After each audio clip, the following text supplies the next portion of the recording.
सुप्रभात बच्चों।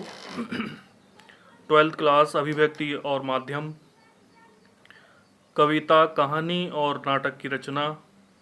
इस चैप्टर में हम आपको पहले करा चुके हैं कविता। पिछली वीडियो में हम आपको करा चुके हैं कविता और आज की वीडियो में हम आपको कराने जा रहे हैं कहानी। कहानी क्या है? सबसे पहले क्वेश्चन आता है, कहानी क्या है?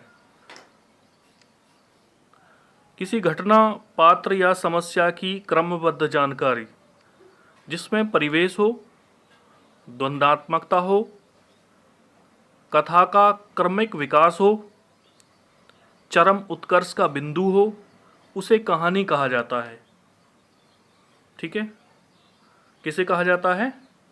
जिसमें परिवेश हो, द्वंद्वात्मकता हो, कथा का क्रमिक विकास हो, चरम का उत्कर्ष हो, उसे कहानी कहा जाता है। अब कहानी का इतिहास पॉइंट आता है। कहानी का इतिहास, कहानी का इतिहास उतना ही पुराना है जितना मानव का इतिहास है। यानी जब से मानव इस धरती पर है तब से ही कहानी है, क्योंकि कहानी मानव स्वभाव और प्रकृति का हिस्सा है। धीरे धीरे कहानी कहने की आदिम कला का विकास होने लगा।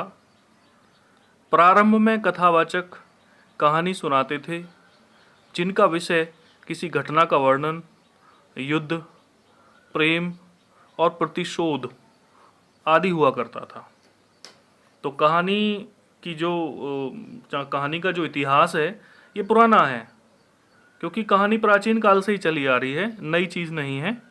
और इनके विषय के बारे में बताया है, या तो कोई घटना होती थी, या युद्ध होता था, प्रेम होता था, या प्रतिशोध। इन चीज़ों पर यह कहानी आधारित हुआ करती थी। मौखिक कहानी परंपरा, यानी मौखिक रूप से कहानी की जो परंपरा है वो कब की है, कैसी है? मौखिक कहानी की परंपरा बहुत पुरानी है। प्राचीन काल में मौखिक कहानियों की लोकप्रियता इसलिए थी क्योंकि यह संसार का बड़ा माध्यम था। इस कारण धर्म प्रचारकों ने भी अपने सिद्धांत और विचार लोगों तक पहुंचाने के लिए कहानी का सहारा लिया। यानी जो कहानी है, धर्म प्रचारकों ने भी अपने विचारों और सिद्धांतों को लोगों तक पहुंचाने के लिए कहानी का ही माध्यम बनाया था। कहानी के माध्यम से ही वो अपने विचारों को लोगों तक पहुंचाते रहे। शिक्षा देने के लिए भी कहानी विधा का प्रयोग किया गया। अगर किसी को शिक्षा देनी है तो कहानी के माध्यम से दी जा सकती है। जैसे पंचतंत्र की कहानियाँ लिखी गई थी और उनमें अनेक जो है शिक्षाएं थी, आज भी प्रचलित हैं, आज भी पढ़ी जाती हैं। तंत्र की कहानियों में अनेक शिक्षाएं हैं।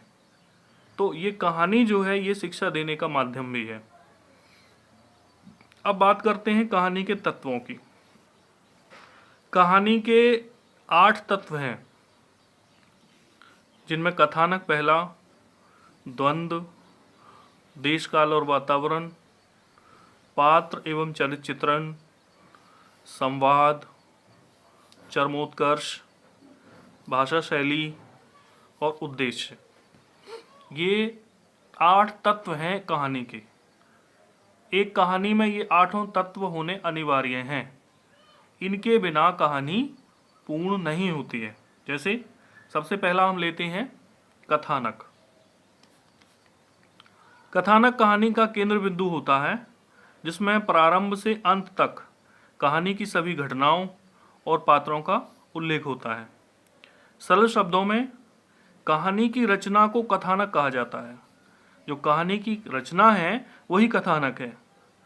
प्रत्येक कहानी के लिए कथावस्तु का होना अनिवार्य है, क्योंकि इसके अभाव में कहानी रचना की कल्पना भी नहीं की जा सकती। किसके अभाव में? कथावस्तु यानी कथानक। कथावस्तु और कथानक एक ही बात है।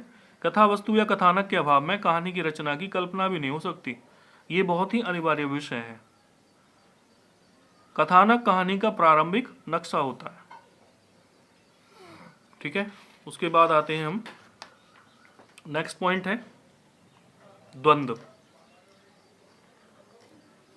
द्वंद्व कहानी में द्वंद्व के तत्व का होना आवश्यक है।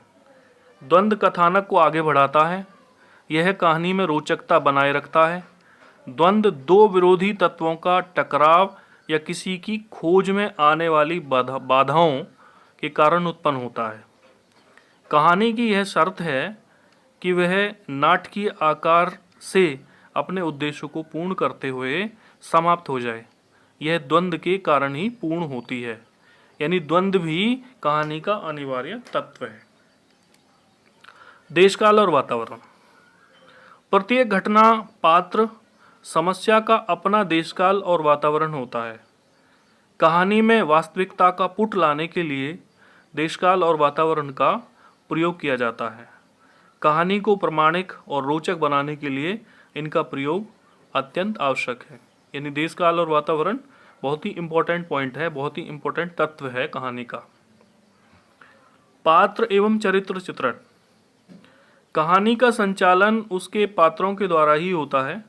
पात्र मतलब कैरेक्टर्स। पात्रों के गुण दोष को उनका चरित्र चित्रण कहा जाता है। यानी जो कैरेक्टर्स हैं उनके अंदर जो गुण और दोष हैं वही चरित्र का चित्रण है। प्रत्येक पात्र का अपना स्वरूप, स्वभाव और उद्देश्य होता है। पात्रों का अध्ययन करना कहानी की एक महत्वपूर्ण और बुनियादी शर्त है। पात्रों का अध्ययन करना कहानी की एक महत्वपूर्ण और बुनियादी शर्त है। कहानीकार के सामने पात्रों का स्वरूप जितना स्पष्ट होगा उतनी ही आसानी से उसे पात्रों का चरित्र चित्रण करने और उनके संवाद लिखने में आसानी होगी। ठीक है, यानी जो पात्र होते हैं उनका चरित्र स्पष्ट होना चाहिए। ठीक है, उनका स्वरूप, उनका स्वभाव ये स्पष्ट होना चाहिए कहानीकार के सामने।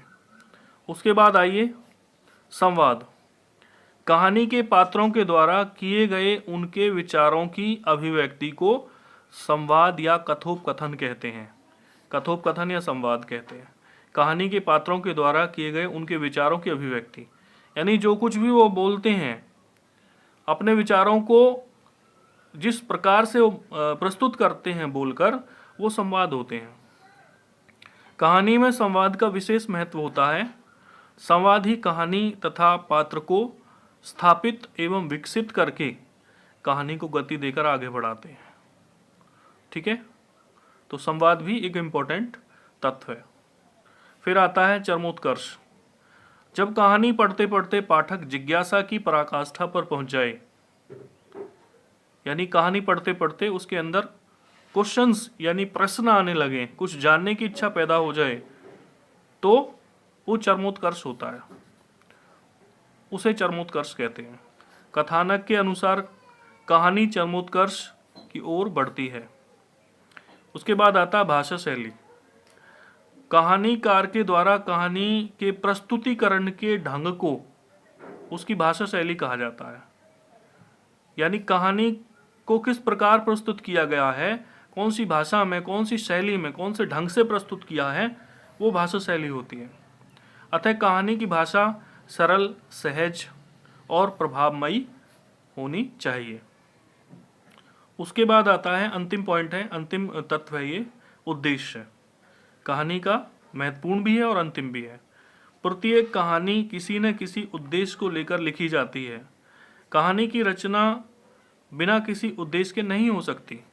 अतः उद्देश्य कहानी का एक अनिवार्य तत्व होता है। यानी कोई ना कोई तो जो उद्देश्य या टारगेट या कोई ना कोई ध्येय होता है कहानी को लिखने का। तो ये 8 पॉइंट हैं, 8 तत्व हैं कहानी के, जिन पर आज हमने विचार किया है, जिन पर हमने डिस्कस किया है। तो आज के इस वीडियो में इतना ही काफ़ी है। अगली वीडियो में आगे की बातें बताएंगे आपको। धन्यवाद।